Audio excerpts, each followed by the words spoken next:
Numbers 19. The Lord said to Moses and Aaron, "This is a requirement of the law that the Lord has commanded. Tell the Israelites to bring you a red heifer without defect or blemish and that has never been under a yoke. Give it to Eleazar, the priest. It is to be taken outside the camp and slaughtered in his presence. Then Eleazar, the priest, is to take some of its blood on his finger and sprinkle it 7 times toward the front of the tent of meeting. While he watches, the heifer is to be burned, its hide, flesh, blood, and offal. The priest is to take some cedar wood, hyssop, and scarlet wool, and throw them onto the burning heifer. After that, the priest must wash his clothes and bathe himself with water. He may then come into the camp, but he will be ceremonially unclean till evening. The man who burns it must also wash his clothes and bathe with water, and he too will be unclean till evening. A man who is clean shall gather up the ashes of the heifer and put them in a ceremonially clean place outside the camp. They shall be kept by the Israelite community for use in the water of cleansing. It is for purification from sin. The man who gathers up the ashes of the heifer must also wash his clothes, and he too will be unclean till evening. This will be a lasting ordinance both for the Israelites and for the aliens living among them. Whoever touches the dead body of anyone will be unclean for 7 days. He must purify himself with the water on the 3rd day and on the 7th day. Then he will be clean.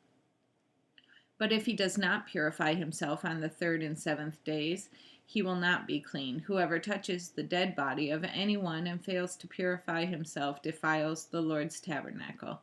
That person must be cut off from Israel, because the water of cleansing has not been sprinkled on him. He is unclean, his uncleanness remains on him. This is the law that applies when a person dies in a tent. Anyone who enters the tent and anyone who is in it will be unclean for 7 days, and every open container without a lid fastened on it will be unclean. Anyone out in the open who touches someone who has been killed with a sword, or someone who has died a natural death, or anyone who touches a human bone or a grave will be unclean for 7 days. For the unclean person, put some ashes from the burned purification offering into a jar and pour fresh water over them.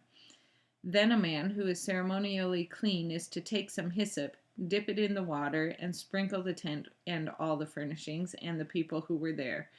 He must also sprinkle anyone who has touched a human bone or a grave, or someone who has been killed, or someone who has died a natural death.